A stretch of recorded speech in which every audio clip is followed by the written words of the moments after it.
Hello and welcome to this Philbert Flies review of Simulation's Stockholm Skavsta scenery for Microsoft Flight Simulator. You join me on approach to runway 26 and, as always, I'm starting off with an approach to give you a look at the surrounding area and the opportunity to judge the performance of the add-on on my computer. And yes, okay, this time I'm also doing it a little bit to show off my new livery, very kindly created for me by Cernent. You can find my system specs and current graphics settings in the video description down below. Just click Show More. I'll leave you to watch the rest of the approach and the landing in peace, and when we're parked up at a gate, I'll show you around the airport in different weather and lighting conditions before finishing up by giving you my overall opinion on it.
Welcome to Skavsta, where we're parked up at stand 6.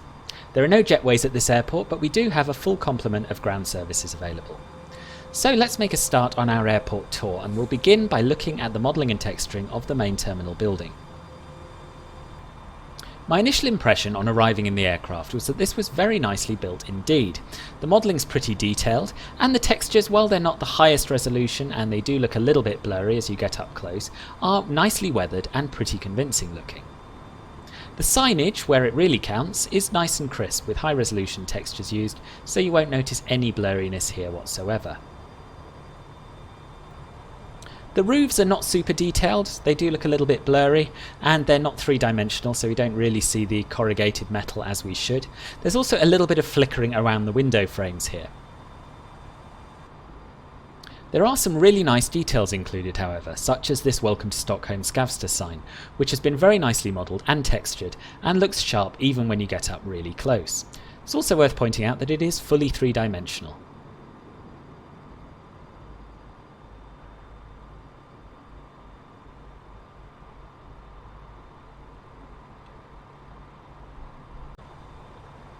The windows are tinted and transparent, and the terminal features a really nicely modelled interior.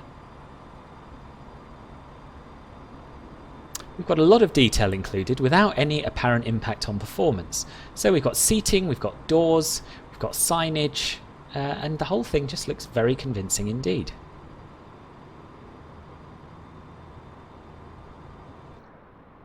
The peripheral buildings are all very nicely detailed with excellent texture work and reasonably good modelling.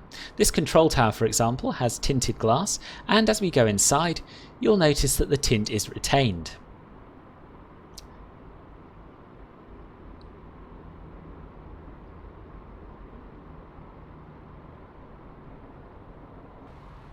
The cargo terminal looks pretty good, and I'm impressed by the weathered textures and the crispness of the signage.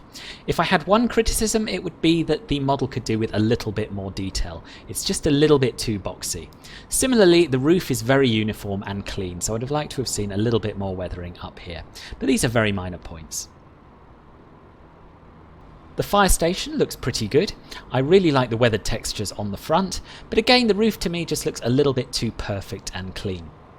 The 3D fire engines out the front of the fire station are not the very best models, and they have some slightly dodgy texture work on the edges, but overall they're a good thing. They certainly add a little bit of life to the airport, and how often are you really going to get this close to them?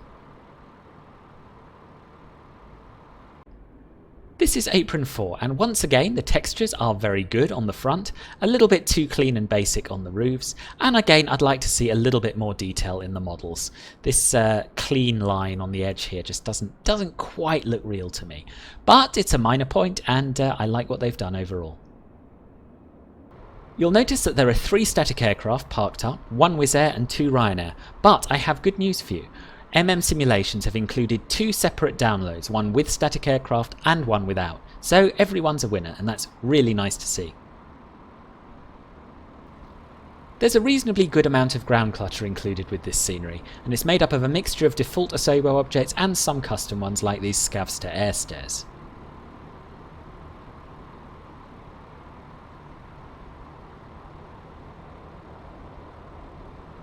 A good amount of detail has been included in and around the Landside entrance to the airport. This hotel doesn't bear too close an inspection, but at the end of the day it's not part of the airport and it's going to look good when you're flying in or out. In addition to this, we have a pretty full car park with a lot of 3D cars.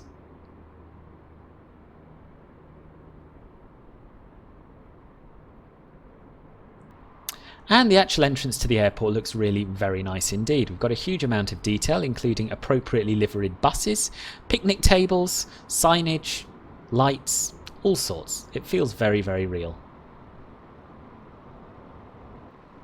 And even more impressively, the Landside interiors have been modelled as well.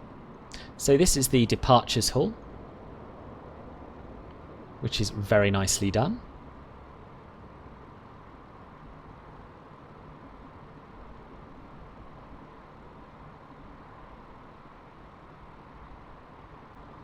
And this is the arrivals area. Now, I know interior modelling isn't everyone's cup of tea. I know there are plenty of people who think it's a complete waste of time, but I can't fail to be impressed by the level of detail in here.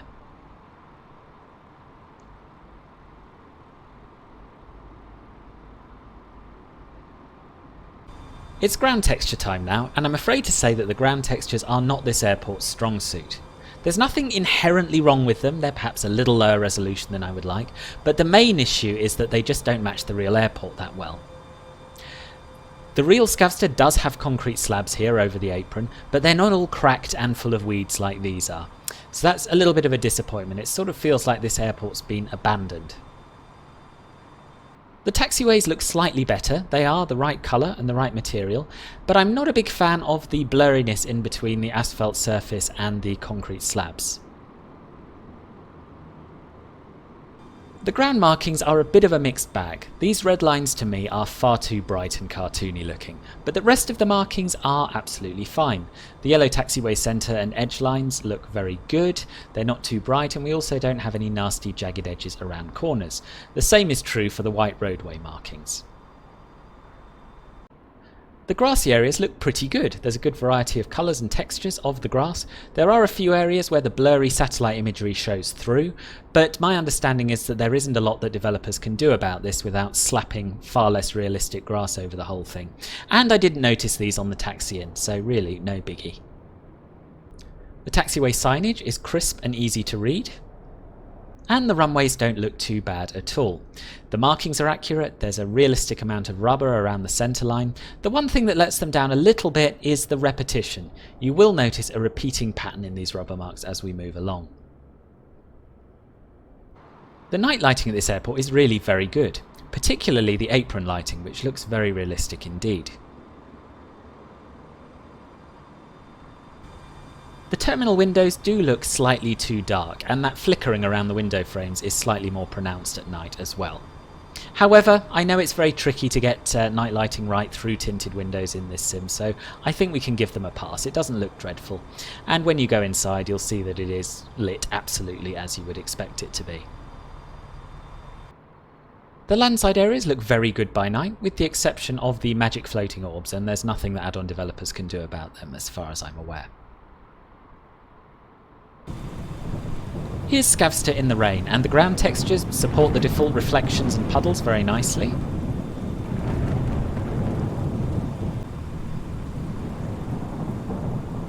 But we do have the usual issue, unfortunately, of the transparent glass windows popping and not being shrouded in mist as they should be. Again, that's something that the developers have no control over, and it's something that Asobo need to look into fixing. And here's Skavsta in the snow, and I have to say it looks very, very nice. The apron has a nice thick covering of snow, which is spoilt only slightly by these red lines sticking out like sore thumbs. We don't have the same issue with the other ground markings. The taxiway centre lines are pretty buried, as are the stand markings.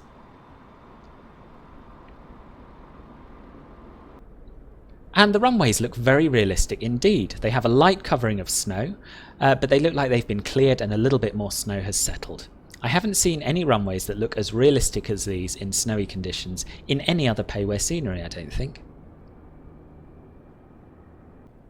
And possibly the best thing about this implementation of snow is that there are no surfaces that are weirdly absent of any covering whatsoever, nor are there any jagged edges.